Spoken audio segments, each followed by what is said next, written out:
Les frères et sœurs, avez-vous des conseils pour nos frères, pour nos sœurs qui se décapent la peau? Moi, je ne m'y connais pas trop, mais en tout cas, pasteur Marcelo a prêché ici. Il a dit que c'est pas bon et que ça ne change pas ton intérieur. Donc, n'ayez pas honte de votre intérieur, ne soyez pas complexés par rapport à ça. Et puis, ayez un temps joli, hein. Vous allez commencer à nous en vouloir, nous qui n'avons pas choisi ce chemin-là, commencer à nous injurier, alors que on se dit, mais qu'est-ce qu'on vous a fait? Donc, c'est ça, au fait. Après, je sais qu'à Bangui, les filles se décapent énormément la peau. Énormément. Franchement, chaque fois que je vais à Bangui pour trouver des femmes qui ont encore un teint noir, peut-être nos mamans, peut-être ça nos mamans, mais les jeunes filles, c'est chaud. Tellement que les crèmes sont versées là-bas. Presque tout type de crème. Et puis, c'est moins cher. Mais je vous dis qu'à Bangui, c'est terrible. À Bangui, c'est vraiment terrible. Mais 2 tiers des filles se décapent la peau. 2 tiers. Donc, est-ce que ce sont les hommes qui les ont poussés à le faire? Je ne sais pas. Il y a ce complexe-là qui existe. Donc, voilà. Nous avons un appel. Merci. Allô, allô, allô? Allô, Bonjour, Sista, ça va? bonjour, ça va et toi? Ouais, ça va. Je te laisse te présenter au cas où tu voudrais ou pas, hein. Oui, c'est presque Roselyne. D'accord, Bonjour à tout c'est le monde. Prisca Rosine. Envoyez beaucoup de pouces et de cœurs pour la Sista Prisca Rosine. Merci. Nous t'écoutons, Sista. En fait, par rapport au sujet que tu présentes sur le décapage de la peau, Mhm, c'est vrai que c'est un fléau qui touche nous, les Africains, mais mhm. en fait pas que les Africains, puisqu'en fait les Indiens sont aussi concernés. Ah, Et oui, les Indiens sont aussi concernés. C'est un problème qui, je crois, au niveau de l'ONU ou de l'UNESCO, c'est carrément remonté en fait en termes de problèmes de santé publique pour certaines populations mondiales. mhm, mhm.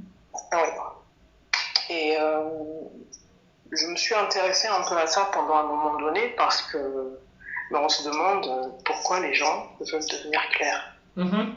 Et ça a plusieurs origines, en fait, plusieurs raisons. C'est souvent pour des raisons de caste dans la société. En fait, c'est la société qui pousse les gens Mhm. à vouloir devenir clair.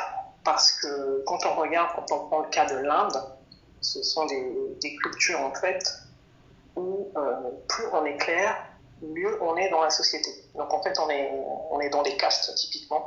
Et les plus noirs en fait sont de la tribu des intouchables. Donc ils n'ont pas accès à certains emplois, ils n'ont pas Ah. accès à certaines choses. C'est fait, et aujourd'hui en fait c'est encore d'actualité, c'est de telle manière que pour les personnes qui appartiennent à la caste des intouchables en Inde, Mhm. quand ils font à manger par exemple, les autres ne vont pas manger parce qu'on estime qu'ils ne sont pas fréquentables. C'est entre guillemets des diables quoi. Hey. Oui, ça c'est la partie des Indiens. Nous, en fait, sur le continent africain, à la base, plus on est noir dans notre culture, Mhm. globalement, hein, plus on était considéré comme proche de Dieu. Et bien en fait, avec tout ce qui est hybride, les blancs qui sont venus, les asiatiques, tout ce qui est un peu du nord, où il y a eu des mélanges, on Mhm. remarquera, et c'est toujours le cas aujourd'hui, que tout ce qui est un peu très clair de peau, ce sont des personnes qui occupent des situations les meilleures dans la société. Ouais, En ben fait, ça. quand on prend la colonisation, les blancs étaient arrivés, ils avaient naturellement les meilleures places, ils avaient les meilleures nourritures, ils avaient les meilleures voitures, les meilleurs vêtements, et ainsi de suite, ainsi de suite. Et c'est par mimétisme, en fait, que les gens ont essayé et pratiquent l'éclaircissement, en fait, pour essayer d'accéder à une situation sociale qui est meilleure. Et ça passe par des pratiques qui sont très dangereuses pour la santé. Utiliser des crèmes, des choses comme ça. Mhm. Scientifiquement, c'est prouvé, hein, ça cause vraiment beaucoup de problèmes. Mhm. Beaucoup de problèmes. Que ça soit pour la peau ou même pour d'autres organes à l'intérieur du corps. Mhm. Donc c'est des pratiques, en fait, les gens le font souvent sans se renseigner et sans connaître les conséquences de ces pratiques-là. C'est vraiment, à la base, pour moi, je considère que c'est un manque d'information. Parce que si on dit à une personne, tu veux éclaircir, c'est très bien, mais sache que à force de faire ça, quand tu seras dans une situation où il faut passer sur la table d'opération, on ne pourra pas suturer parce que, en fait, quand on s'éclaircit la peau, on diminue la couche de la peau. Et du coup, pour recoudre, typiquement, ça va être compliqué. On ne peut pas recoudre ces personnes-là. Quand on dit à une personne, en faisant ça, tu risques d'avoir un cancer, je pense qu'elle ne va pas le faire. Mais sauf que les personnes aujourd'hui, elles n'ont pas d'information et on est dans une société de consommation où c'est devenu un réel business et c'est un business qui génère des milliards et des milliards de dollars par an. Hein? Ah bon? Oui. Est-ce que le sang est bon, la famille? Est-ce que le sang est bon? Dites-moi s'il vous plaît. Merci. Quand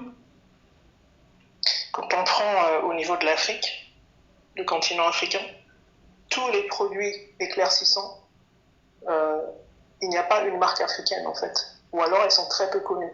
Quand on prend le cas de la place de Paris, il y a une marque qui est très célèbre. Je ne sais pas si j'ai le droit de dire le nom.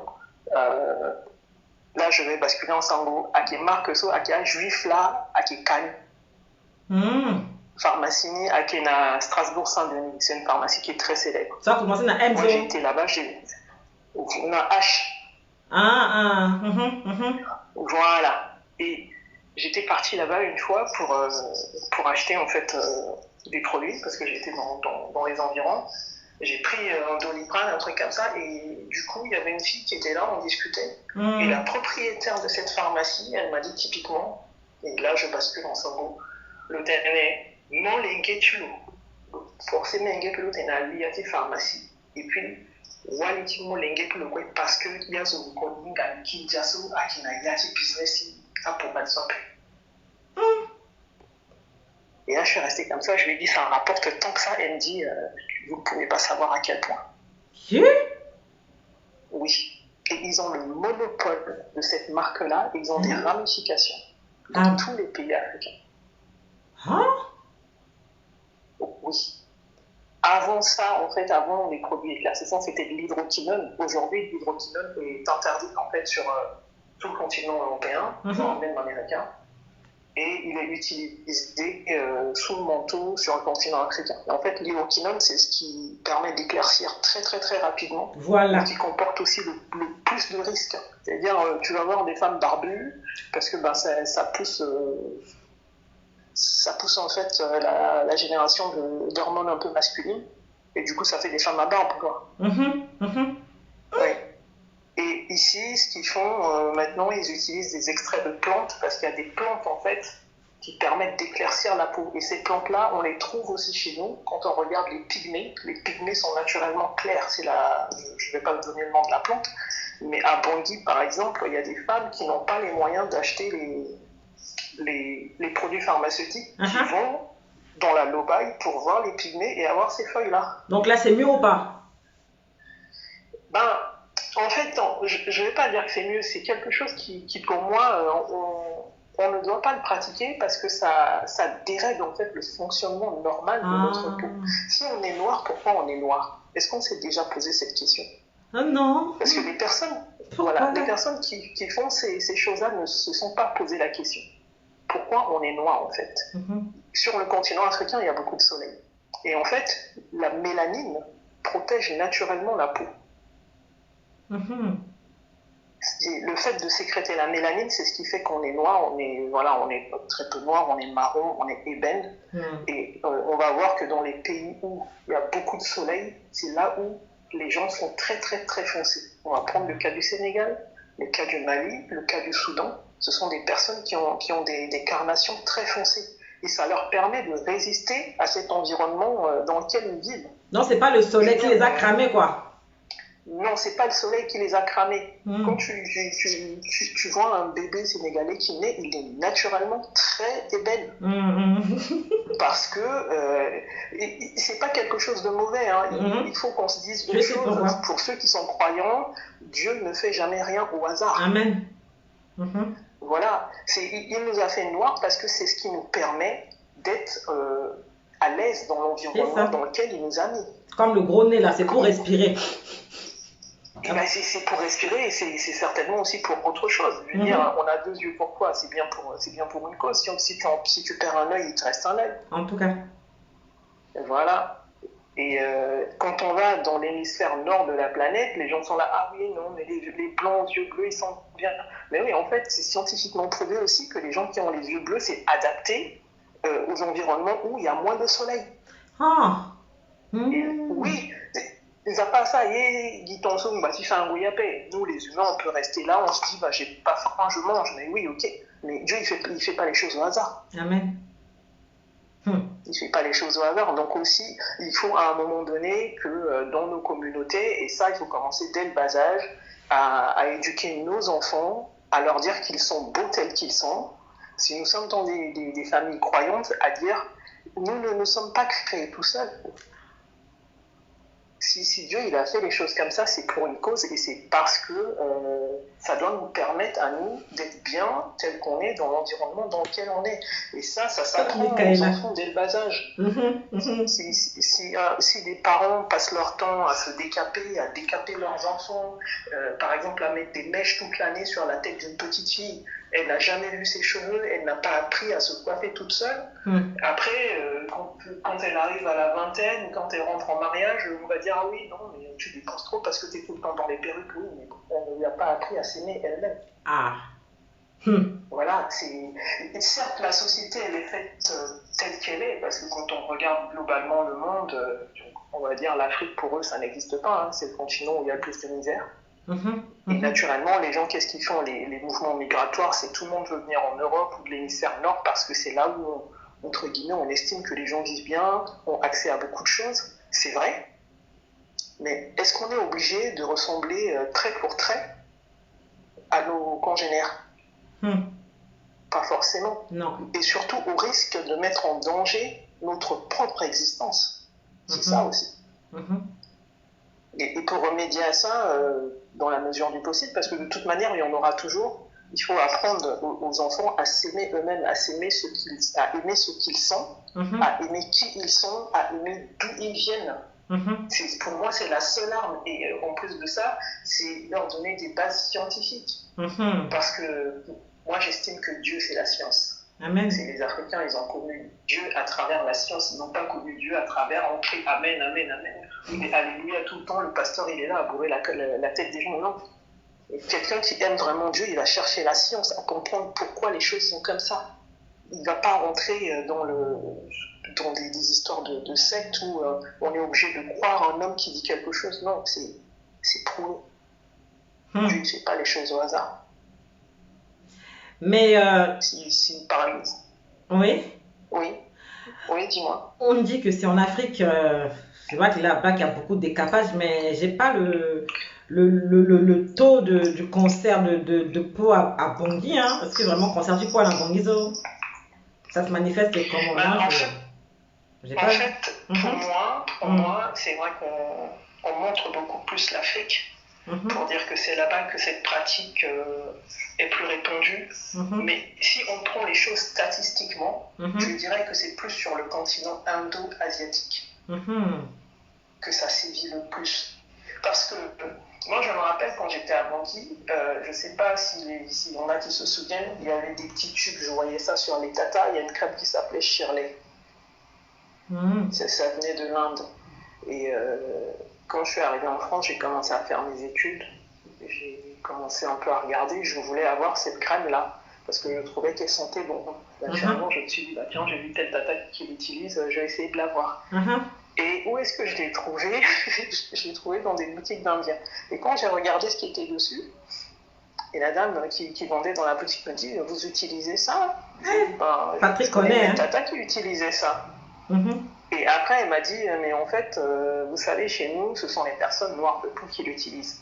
Du coup, je reviens à l'histoire de me dire, est-ce que c'est l'Afrique, là où il y a le plus de problèmes? Je pense qu'il y a plus de problèmes en Inde qu'en Afrique. Mais sauf que l'Afrique, dès que tu dis Afrique, voilà, c'est émotif, ça va dire, oui, encore c'est là-bas, la poubelle du monde, ainsi de suite. Mais pour moi, ce problème sévit beaucoup plus en Inde, parce que c'est là-bas où les castes sont vraiment très, très, très strictes. Il n'y a aucun mélange possible. En Inde, là où j'ai les mèches brésiliennes, là.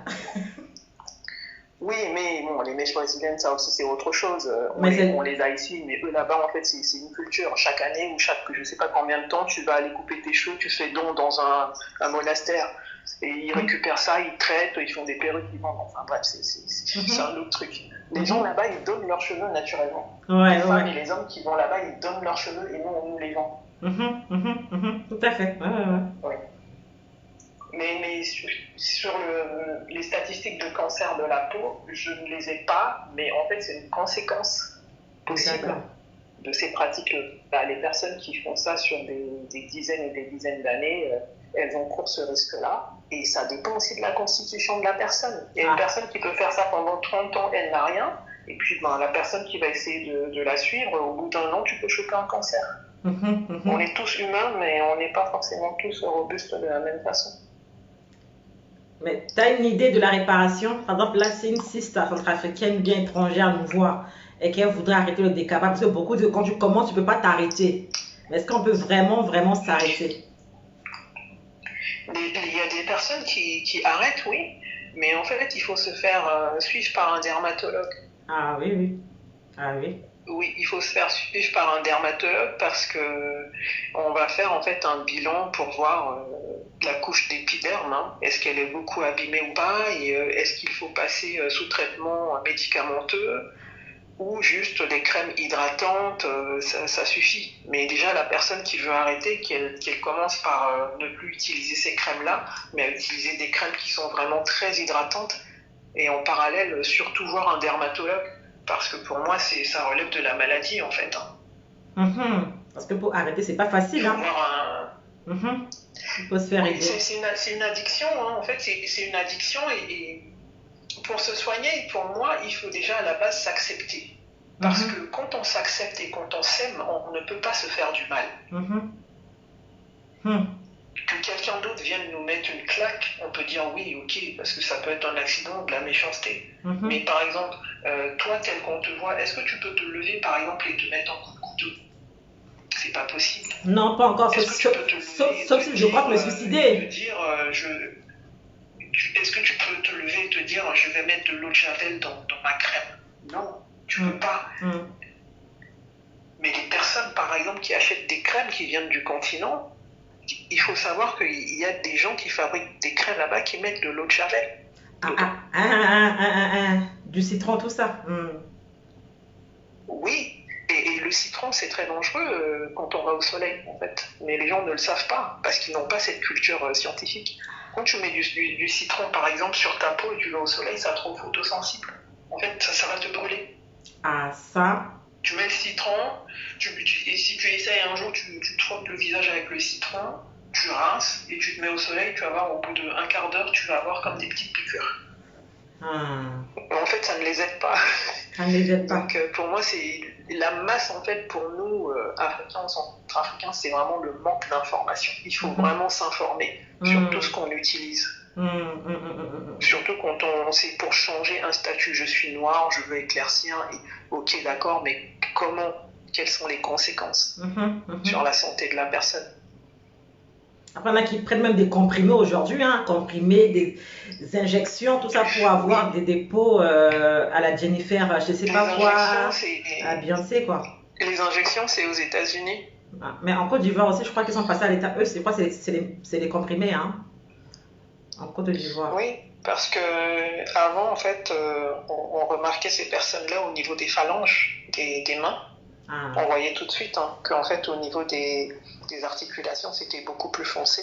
Kento. Et aux États-Unis, ils ont sorti les techniques d'injection où, en fait, ça va bloquer à l'intérieur ce qui déclenche la production de mélanine. En fait, c'est dans notre ADN, notre capacité à produire de la mélanine et à être noir. C'est pas quelque chose qu'on a dans la nourriture, c'est notre ADN. Qu'on ne veuille ou pas, quand on est noir, on va produire de la mélanine. Quand on est métis, ça dépend quel degré on a. Mais quand on est noir et qu'on fait un enfant avec un noir, et ben, il faut savoir que cet enfant, il est naturellement doté pour produire de la mélanine. Et si on veut éclaircir, ben, ça suppose qu'il faut en fait qu'on aille bloquer quelque part dans cette machine-là.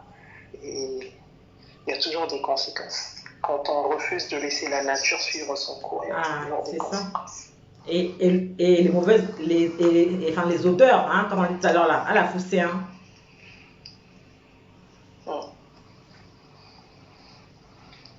Donc voilà un peu. Pardon? Et puis après, il y a la mauvaise odeur qui est là aussi, que ces personnes-là dégagent. Oui, la mauvaise odeur, en fait, c'est.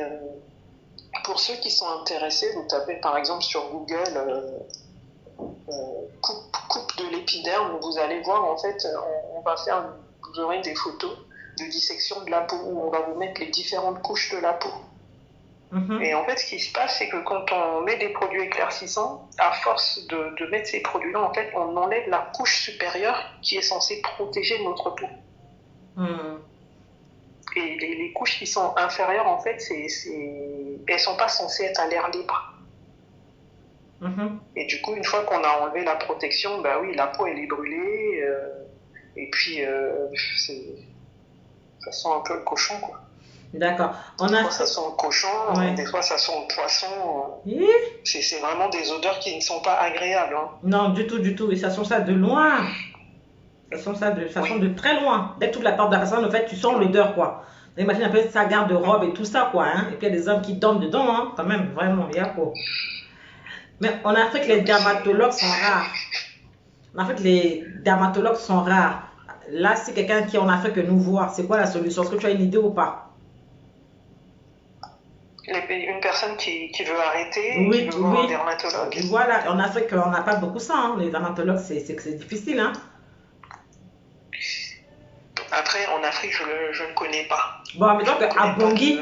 En Centrafrique, je ne connais pas, mais je sais qu'en fait, sur Paris, il y a une bonne poignée de dermatologues spécialisés pour peau noire. En Centrafrique. Une qui est très célèbre et qui avait écrit un livre sur ce truc-là, pour comment arrêter les solutions et tout ça. Mais en Centrafrique, je ne connais pas de dermatologue. Donc, pour arrêter, comment on fait? Si on est à Bangui, comment on fait pour arrêter? Pour arrêter, déjà, il faut arrêter les crèmes, là, et puis mettre des crèmes hydratantes. Hein. Ça va aider, hein? Si la personne... Oui, parce que les crèmes hydratantes, déjà, ça va protéger. Ça va protéger, et puis après, il faut voir. À quel degré la personne, elle est abîmée, quoi.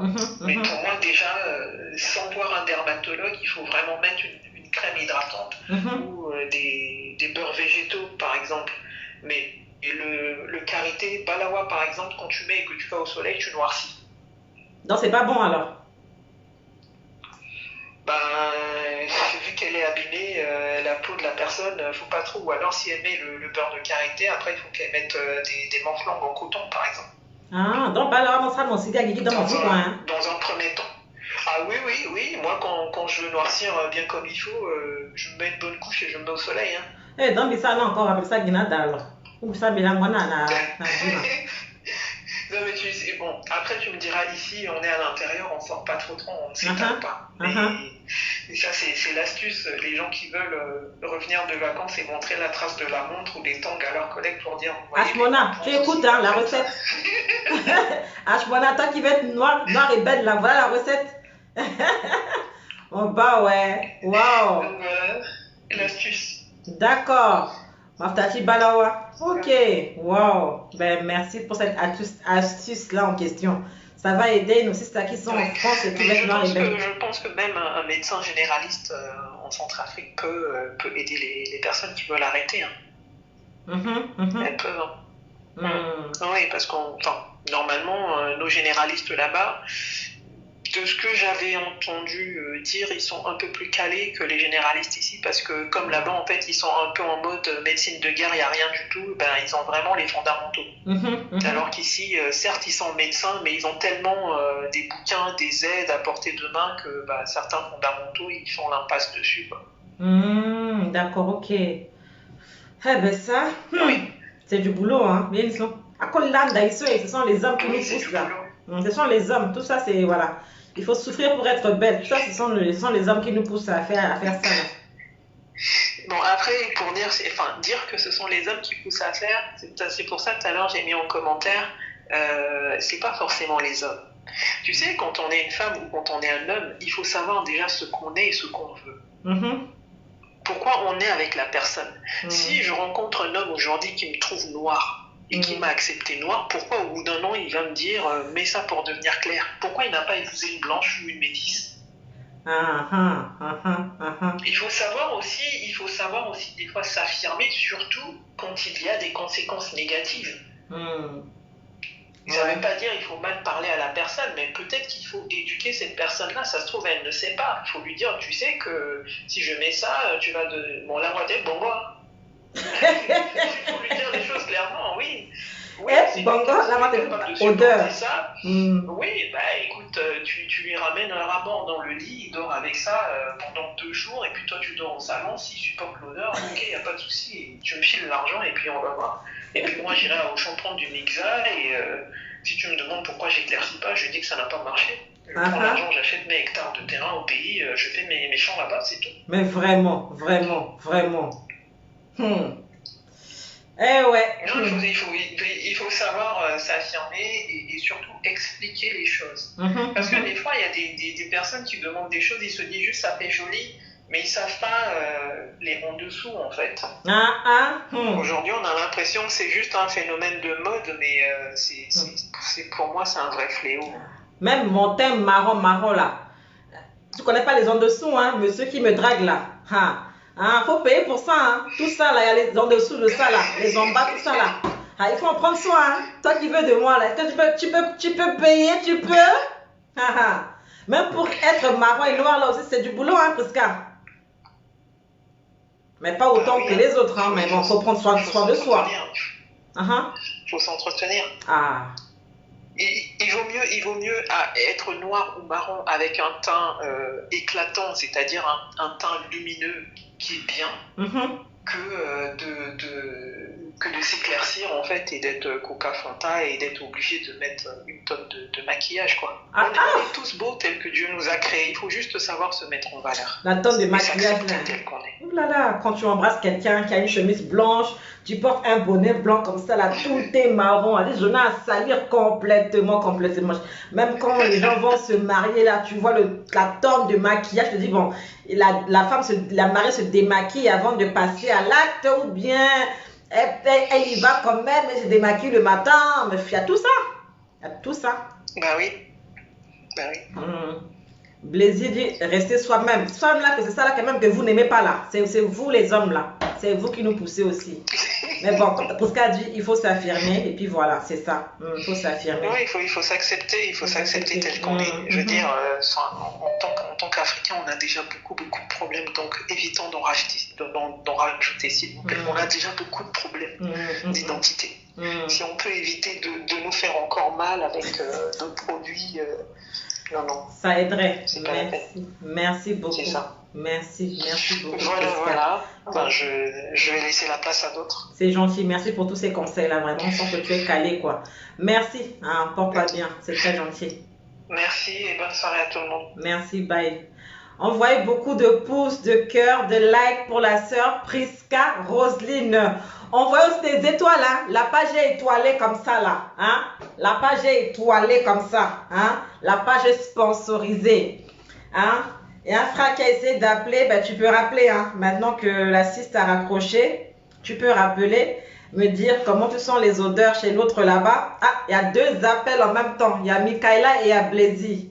Michaela et Blaisy appellent. Est-ce qu'un des 2 peut raccrocher pour que je prenne l'autre? C'est pas que je fais du favoritisme. Bon, je prends l'appel qui domine. Michaela a dominé sur Blaisy.